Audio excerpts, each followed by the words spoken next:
Hello friends, welcome back to Joblets YouTube channel. आज की इस क्लास के अंदर हम ड्रेनेज पैटर्न ऑफ इंडिया की जो फाइनल क्लास है आज हम उसको कंप्लीट करेंगे। इससे अपना जो भारत का पूरा अपवाह तंत्र है वो पूरा का पूरा कंप्लीट हो जाएगा, चाहे वो हिमालय रिवर्स से रिलेटेड हो या पेनिनसुलर रिवर से रिलेटेड हो। तो आज आपको पता है कि बोर्ड के ऊपर लिखा हुआ है पेनिनसुलर रिवर सिस्टम पार्ट 2। इससे पहले वाली जो क्लास थी उसके हमने जो वेस्ट फ्लोइंग जो रिवर्स थी पेनिनसुलर इंडिया की उनको हमने कंप्लीट किया।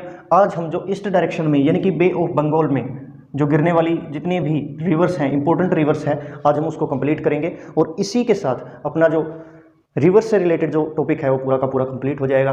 पर उससे कोई मतलब नहीं बनता है क्योंकि आप क्लासेस को देखते तो हैं नहीं।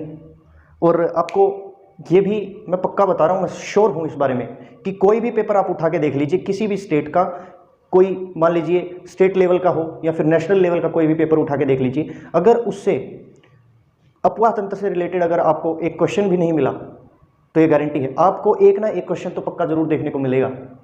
कोई भी पेपर, चाहे वो प्रैक्टिस सेट हो या फिर प्रीवियस ईयर पेपर हो और आने वाला कोई भी एग्जाम हो, उसके अंदर आपको एक नंबर तो 100% मिलने वाला है। एक नंबर का जो क्वेश्चन है वो 100% आपको मिलेगा। चाहे किसी नदी की ट्रिब्यूटरी पूछ रखी हो, चाहे किसी नदी का मुहाना पूछ रखा हो, चाहे किसी का ओरिजिन पूछ रखा हो, चाहे किसी नदी की लेंथ पूछ रखी हो, 101% आपको एक ना एक क्वेश्चन आपको देखने को मिलेगा। बट वही बात है, जब तक आपको कोई फ्री की जो चीज़ मिलती है ना उसकी कदर नहीं होती। और इसी चीज़ को आप अगर 2-2.5 हज़ार रुपये का कोर्स खरीद के अगर आप इससे भी, मतलब मैं तो बिल्कुल आपको एक अच्छे तरीके से हर पॉइंट को बताता हूँ, एक्सप्लेन करता हूँ, आपको वो चीज़ भी नहीं मिलेगी।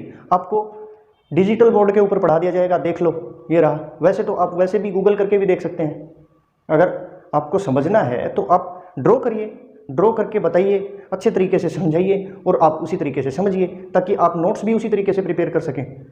बोर्ड पे पढ़ाने का मेन मकसद यही होता है कि जो आगे वाला जो बंदा है, यानी कि जो एस्पिरेंट है जो बैठा है स्क्रीन के बाहर, उसको नोट प्रिपेयर किस तरीके से, किस वे में करना है उसका आइडिया लग जाता है और आप अच्छे तरीके से करवा पाते हैं। और आपने ऐसी लगा दी पीपीटी, आप उसी से पढ़ाए जा रहे हैं। आपको ये है ही नहीं कि भाई कोई भी है, जैसे मान लीजिए वो स्क्रीनशॉट लेगा या क्या करेगा या फिर आप किस तरीके से नोट्स प्रिपेयर करेगा, उसको कोई मतलब नहीं होता। इसलिए मैं आपको हर चीज़ बोर्ड पे करवाने की कोशिश करता हूँ। बस ज़्यादा से ज़्यादा ही कुछ अड़ जाता है, यानी कि ज़्यादा ही कुछ प्रॉब्लम हो जाती है, तभी मैं पीपीटी का यूज़ करता हूँ। वैसे तो हम सिर्फ पीपीटी का यूज़ सिर्फ करंट अफेयर्स की क्लासेस में करते हैं, जो कि लाजमी है और पीपीटी से ही पढ़ने में मज़ा आता है।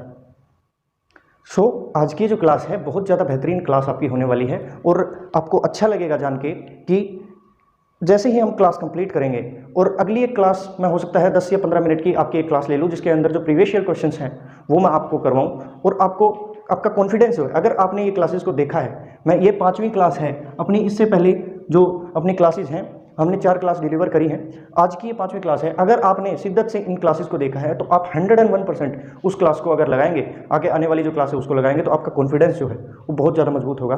बहुत बढ़िया मजा आएगा सर आपको। तो चलिए शुरू करते हैं अपनी क्लास को आज।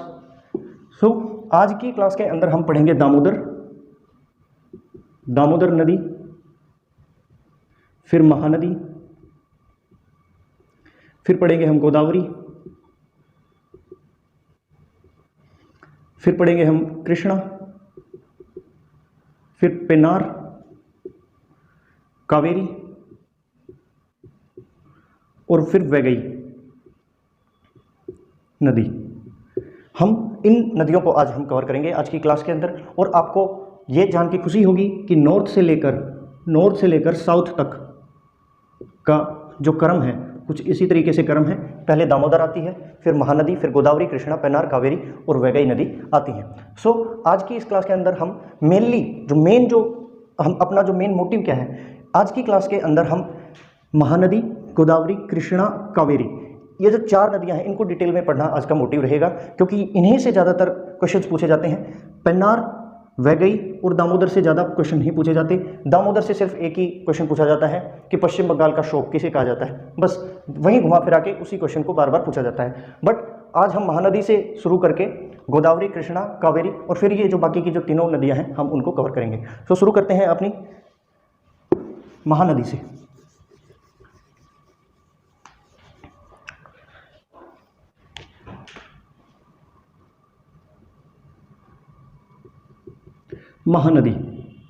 महानदी की अगर हम बात करें तो इसका ओरिजिन जो है, ओरिजिन कहाँ से होता है? इसका ओरिजिन होता है सिहोवा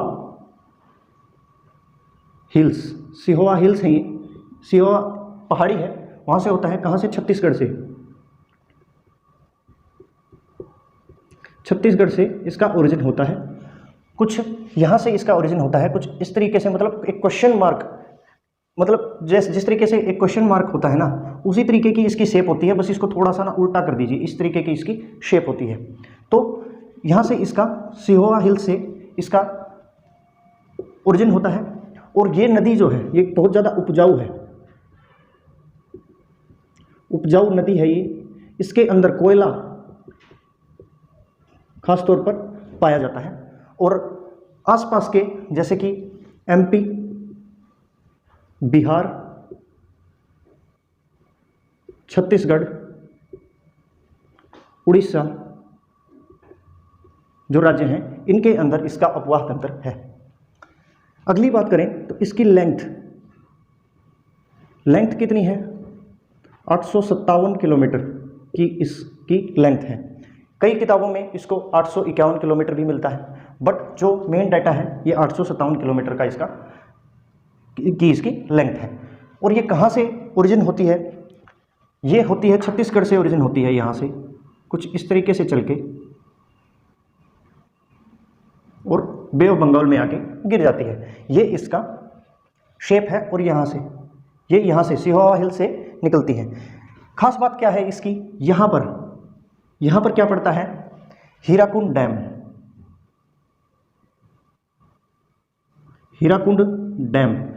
हीराकुंड डैम जो है ये लगभग 26 किलोमीटर की लेंथ है इसकी। और ये इसको क्या बोलते हैं, वर्ल्ड्स लॉन्गेस्ट डैम है ये। और महानदी के ऊपर ही ये बना हुआ है। कहाँ पर है ये छत्तीसगढ़ का एरिया खत्म होते ही उड़ीसा के अंदर पड़ता है। हीराकुंड डैम कहाँ पर पड़ता है, उड़ीसा राज्य के अंदर हीराकुंड डैम पड़ता है। आप चाहें तो इतने का एक बार स्क्रीनशॉट ले सकते हैं, फिर इसकी ट्रिब्यूटरीज के बारे में हम बात करेंगे। अभी हम बात करें इसकी ट्रिब्यूटरीज की बात करें तो मान लीजिए मैंने इसको यहाँ पर कुछ इस तरीके से मैंने इसको ड्रॉ कर दिया है, ठीक है, जो यहाँ पे ड्रॉ मैंने किया हुआ है इसी तरीके से। तो एक रिवर आती है यहाँ जैसे कि यहाँ इस तरीके से, यहाँ पे जगह थोड़ी सी कम है इसलिए मैं यहाँ पर ड्रॉ करके बता रहा हूँ। इसका क्या नाम है, शोनाथ नाम है इस नदी का, जो कि महानदी की पहली सहायक नदी है, ठीक है। नीचे से एक रिवर आती है कुछ यहाँ से, जिसका क्या नाम है, जोंक नाम की रिवर आती है। एक नदी आती है ऊपर से, कुछ दो धाराओं में मिलके एक ऊपर से नदी आती है, उसका नाम है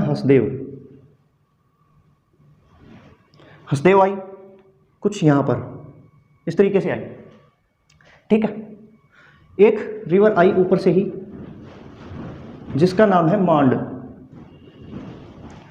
और एक रिवर यहाँ से आई जिसका नाम है ईब। ऊपर की यानी कि लेफ्ट बैंक जो ट्रिब्यूटरीज हैं, यानी कि ये जो रिवर है इसका फ्लो किस साइड में, इस साइड में इसका फ्लो है। अगर हम इसकी दिशा में चलते हैं तो ऊपर का जो हिस्सा है वो लेफ्ट बैंक ट्रिब्यूटरीज का होता है, और नीचे का हिस्सा कौन सा होता है, वो राइट बैंक ट्रिब्यूटरीज का होता है। तो आपसे पूछ ले कि लेफ्ट बैंक ट्रिब्यूटरीज कौन कौन सी हैं महानदी की, तो शोनाथ, हसदेव, मांड और ईब, ये इसकी मेन ट्रिब्यूटरीज हैं। अभी थोड़ा सा आगे बढ़े तो यहाँ पर ओंग नाम की एक रिवर आती है। इससे थोड़ा सा आगे यहाँ पर तेल, यानी कि 3 नीचे की ट्रिब्यूटरीज हैं, 4 ऊपर की ट्रिब्यूटरीज हैं। ऊपर वाली में शोनाथ, हसदेव, मांड और ईब, और नीचे वाली जो ट्रिब्यूटरीज हैं वो कौन सी हैं, जोंक, ओंग और तेल। ये मुख्य धाराएं हैं, यानी कि मुख्य ट्रिब्यूटरीज हैं। मेजर लिख देता हूं,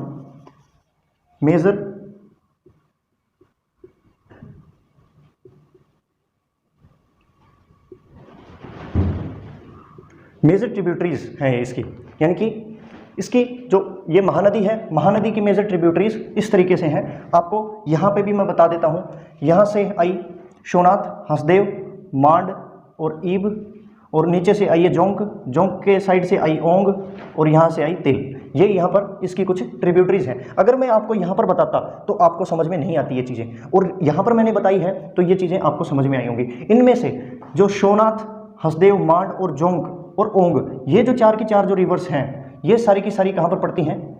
ये सारी की सारी छत्तीसगढ़ में ही मिलती हैं, और छत्तीसगढ़ में ही आके महानदी में मिल जाती हैं। छत्तीसगढ़ से इनका ओरिजिन होता है और छत्तीसगढ़ में ही मिल जाती हैं। इनमें से जो ईब है, ये ईब जो रिवर है कुछ इस तरीके से ऊपर से आती है थोड़ा, यानी कि छत्तीसगढ़ से आके और उड़ीसा के अंदर आके मिलती है महानदी के अंदर। ये बाकी का जो एरिया है ये उड़ीसा वाला एरिया है और ये छत्तीसगढ़ वाला एरिया है। आप चाहें तो इसको लिख सकते हैं, कॉपी के अंदर नोट करें आप इसको ज़रूर से ज़रूर। आप चाहें तो इसका स्क्रीनशॉट ले सकते हैं। आपको पता है कि इसकी लेंथ कितनी है? 857 किलोमीटर की है। अच्छा, ये कहाँ से निकलती है? ये निकलती है यहाँ से, यानी कि छत्तीसगढ़ के कहाँ से निकलती है? सिहोवा हिल्स, धमतरी जिले से निकलती है, रायपुर के पास, छत्तीसगढ़ से। चलिए अभी हम पढ़ते हैं गोदावरी नदी के बारे में।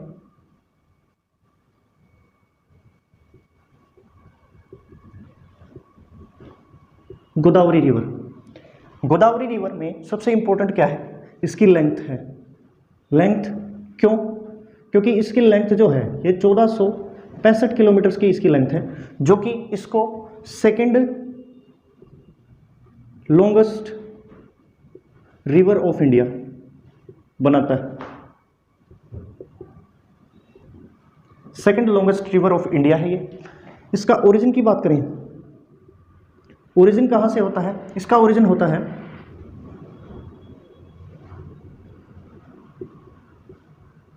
त्र्यंबकेश्वर से, जो कि महाराष्ट्र यानी कि नासिक के अंदर पड़ता है। ये त्र्यंबकेश्वर से इसका ओरिजिन होता है, कुछ यहाँ से, जैसे मैं यहाँ पर ड्रॉ कर रहा हूँ, कुछ यहाँ से इसका ओरिजिन होता है, और ये करते करते यहाँ पर आके ये दो, यानी कि राजमुंद्री पड़ती है यहाँ पर, राजमुंद्री से ये दो धाराओं में बढ़ जाती है और बंगाल की खाड़ी में आके गिर जाती है। ये इसकी लेंथ है। लेंथ कितनी होगी इसकी? 1465 किलोमीटर की। हम बात करें कि इसका अपवाह क्षेत्र कहाँ कहाँ से है, तो इसका अपवाह क्षेत्र है महाराष्ट्र, तेलंगाना, आंध्र प्रदेश, उड़ीसा, छत्तीसगढ़, यहाँ से ये बहती है। और इसकी ट्रिब्यूटरीज, यानी कि अपवा क्षेत्र से बात करें तो जैसे कि इसकी ट्रिब्यूटरीज भी शामिल हो जाती हैं इसके अपवा क्षेत्र के अंदर, और ये इसी तरीके से यहाँ पर बहती हुई आती है। और ये बहुत ही ज़्यादा मतलब सबसे, और इसको एक चीज़, एक खास बात क्या है, इसको बोला जाता है ओल्ड गंगा या वृद्ध गंगा के नाम से भी जाना जाता है। एक नाम और है इसका, दक्षिण भारत की गंगा, दक्षिण भारत की गंगा और ओल्ड गंगा के नाम से भी ये जानी जाती है। सो इसकी लेंथ कितनी हो गई? 1465 किलोमीटर की। Second largest river of India बोला जाता है इसको, क्योंकि इसकी लेंथ इतनी है। पहली कौन है? यानी कि गंगा है, जिसकी 2525 किलोमीटर की लेंथ है। ओरिजिन कहाँ से होता है इसका? त्र्यंबकेश्वर, नासिक, महाराष्ट्र से इसका ओरिजिन होता है। महाराष्ट्र, तेलंगाना, आंध्र प्रदेश, उड़ीसा, छत्तीसगढ़ को ये जल सिंचित करती है। अच्छा, ओल्ड गंगा के नाम से जानी जाती है, वृद्ध गंगा के नाम से जानी जाती है, और दक्षिण भारत की गंगा के नाम से भी ये जानी जाती है। आप चाहें तो इसका स्क्रीनशॉट ले सकते हैं, फिर इसकी ट्रिब्यूटरीज के बारे में हम बात करेंगे।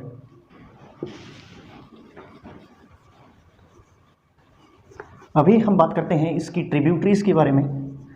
तो ट्रिब्यूटरीज की बात आती है तो जैसे मान लीजिए मैंने यहाँ पर इसको कुछ इस तरीके से मैंने ड्रॉ कर दिया। ये यहाँ पर कौन सी जगह पड़ती है? नासिक पड़ती है, जहाँ से त्र्यंबकेश्वर से यहाँ इसका ओरिजिन होता है। और ये क्या है? यहाँ पर आकर ये बे ऑफ बंगाल यानी कि राजमुंद्री वाला एरिया है, राजमुंद्री। ठीक है, हमने सबसे पहले यहाँ से एक रिवर आती है महाराष्ट्र में और आके मिल जाती है, जिसका नाम क्या है? पूर्णा रिवर। थोड़ा सा आगे बढ़े तो यहाँ पर क्या आती है? यहाँ पर आती है पेन गंगा, जो कि वर्धा, यहाँ से ऊपर से क्या आती है? वर्धा रिवर।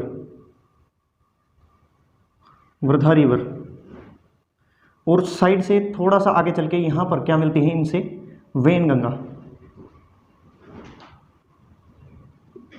यानी कि पेनगंगा, वर्धा और वेनगंगा मिल जाती हैं और ये आगे चल के जो है गोदावरी नदी के अंदर मिल जाती हैं। और इसको यहाँ पर इस रिवर को क्या नाम दिया जाता है, प्राणहिता, प्राणहिता के नाम से भी ये जानी जाती है।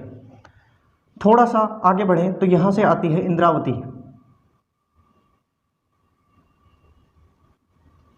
इंद्रावती नदी। तो ये तो होगी इसकी लेफ्ट बैंक ट्रिब्यूटरीज। एक जो रिवर है यहां से बहती हुई कुछ यहां पर आती है निजामाबाद के पास,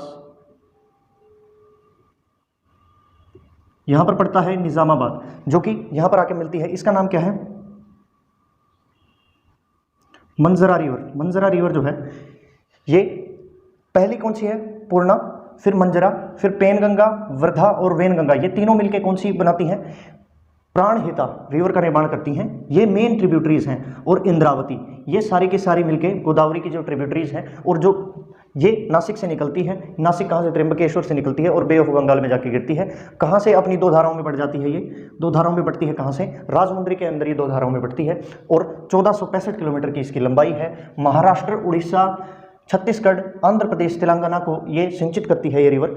सो ये थी इसकी जानकारी। और ये आपके सामने हैं इनकी नदियाँ, जो कि यहाँ पे भी हम ड्रॉ कर सकते हैं, बट मैं ड्रॉ इसलिए नहीं किया क्योंकि बहुत ज़्यादा भिचकुच हो जाता है मैप के ऊपर। कुछ इसी तरीके से आप इसको ड्रॉ कर लेना, साइड में इंडिया का मैप बना लेना, साइड में इसको सिर्फ एक धारा धारा बना देना इसकी गोदावरी की, ताकि आपको पता चले कि कहाँ से निकली और कहाँ पे आके ये इसका मुहाना होता है। और मुहाना ये आंध्र प्रदेश से ही होता है। अभी बात करते हैं हम कृष्णा नदी की। पहले आप इसको स्क्रीनशॉट ले लीजिए। अभी हम बात करते हैं कृष्णा रिवर की।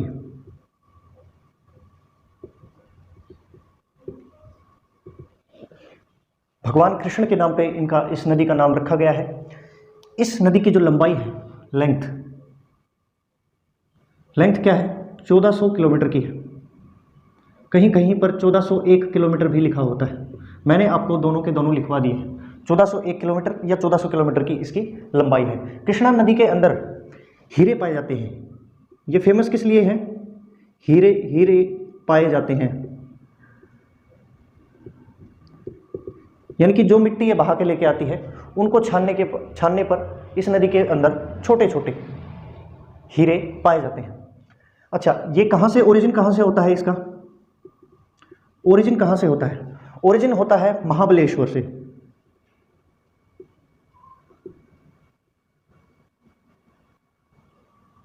महाराष्ट्र, महाबलेश्वर महाराष्ट्र से होता है। और ये समानांतर बहती है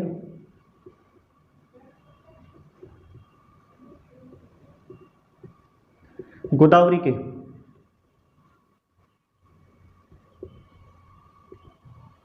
ये नदी समानांतर बहती है गोदावरी नदी के, और महाबलेश्वर से इसका ओरिजिन होता है। कुछ इस तरीके से ये बहती है, यहाँ पर इसका ओरिजिन होता है। कुछ इस तरीके से ये आके बे ऑफ बंगाल में मिल जाती है। ये है इसका ओरिजिन। इसकी लेंथ कितनी है, 1400 किलोमीटर की है। और इसकी दो ही सहायक नदियां हैं। दो सहायक नदियां कौन कौन सी हैं, एक तो है तुंगभद्रा और दूसरी है भीमा, जिनको हम इसी के अंदर मैं बता देता हूं। जो भीमा जो रिवर है, भीमा रिवर महाराष्ट्र से ही निकलती है और आके मिल जाती है कृष्णा नदी के अंदर। और तुंगभद्रा जो रिवर है ये कर्नाटक से निकलती है और कृष्णा नदी के अंदर आके मिलती है। मैं इसको लिख देता हूं यहाँ पर, ये होगी तुंगभद्रा।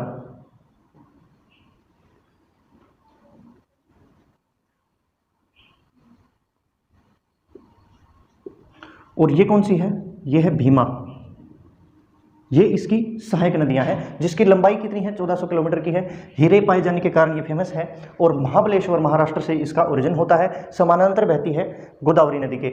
आपसे घुमा के क्वेश्चन पूछ लिया जाए कि प्रायद्वीपीय भारत की दूसरी सबसे लंबी नदी कौन सी है। मैंने क्या पूछा है, प्रायद्वीपीय भारत की सबसे लंबी नदी, दूसरी सबसे लंबी नदी कौन सी है, तो कौन सी हो जाएगी, कृष्णा रिवर ही हो जाएगी, क्योंकि इसकी लेंथ कितनी है, 1400 किलोमीटर की है।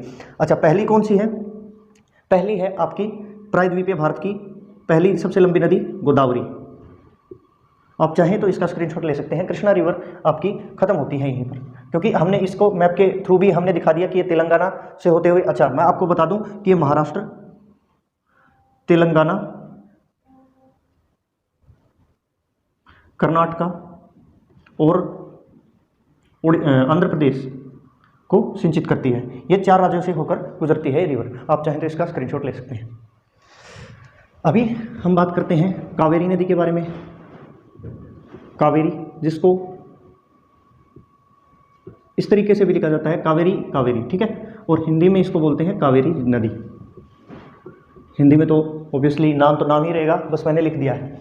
तो कावेरी नदी जो है, इसकी लेंथ की बात करें, लेंथ कितनी है? 800 किलोमीटर की है। ओरिजिन कहाँ से है?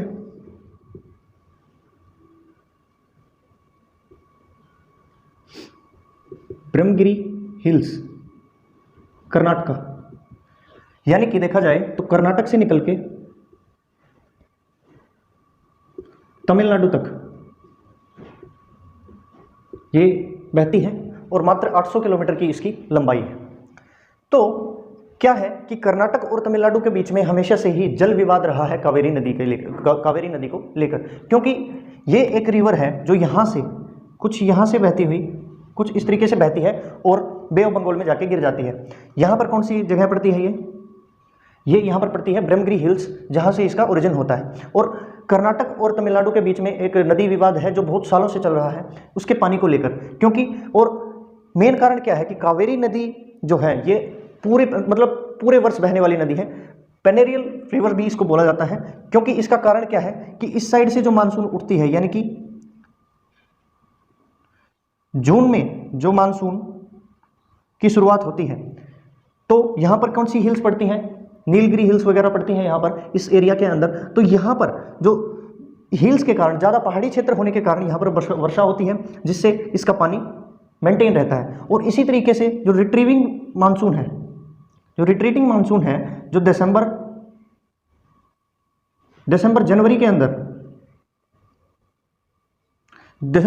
अंदर जो बारिश होती है उससे भी ये पानी प्राप्त करती है। यानी कि रिट्रीटिंग मानसून और उठते हुए मानसून, यानी कि दोनों से, यानी कि उल्टी तरीके से जो मानसून आता है, जो वापस जो आता है मानसून, उससे भी, और उठने वाला जो शुरुआती जो मानसून है, दोनों तरीके से ये पानी प्राप्त करती है। तो ये इंडिया की इकलौती ऐसी रिवर है जो सदाबहार है, मतलब पूरे वर्ष बहने वाली जो नदी है। इसी कारण से इसके ऊपर, पानी के ऊपर विवाद रहता है कि कौन ज़्यादा यूज़ करेगा। बट इसका जो पानी है वो कर्नाटका, तमिलनाडु के साथ साथ केरला और पुदुचेरी, यानी कि ये 4 के 4 जो स्टेट एंड यूनियन टेरिटरीज जो हैं, इसके पानी का इस्तेमाल करती हैं। और कुछ पानी रिजर्व रखा गया है कावेरी रिवर इटसेल्फ के, मतलब खुद के लिए भी, कि ये हमेशा इसका कुछ पानी ऐसा है होना चाहिए कि जिससे इस नदी का ही अधिकार हो जिसके ऊपर, तो कुछ पानी इसको भी इसके पास भी रहने दिया जाएगा। ये भी प्रावधान किया गया है कोर्ट के द्वारा। तो आप चाहें तो इसका स्क्रीनशॉट ले सकते हैं। तो चलिए अभी हम बात करते हैं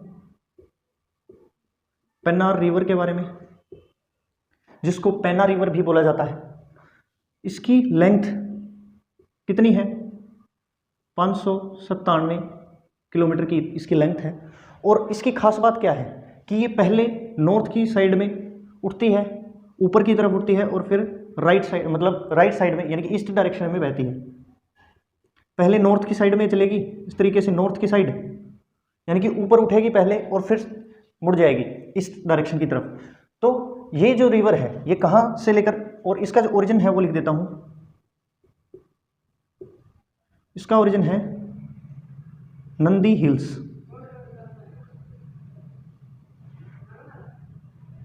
कर्नाटका। नंदी हिल्स कर्नाटका में इसका ओरिजिन है। और ये जो रिवर है कुछ इस तरीके से, यहाँ पर ये नंदी हिल्स पड़ता है और इस तरीके से ऊपर उठ के और यहाँ से इस तरीके से वापस मुड़ जाती है और बे ऑफ बंगाल में जाकर के गिर जाती है। तो ये थी बात पेन्नार रिवर की। अभी हम साथ साथ में बात करते हैं वैगई रिवर की। वैगई रिवर जो है ये कुछ यहाँ से तमिलनाडु से निकलती है और पार्क स्ट्रीट पड़ता है यहाँ पर, पार्क स्ट्रीट, पार्क स्ट्रीट में ये जाके गिरती है। कहाँ से निकलती है, ओरिजिन कहाँ से है,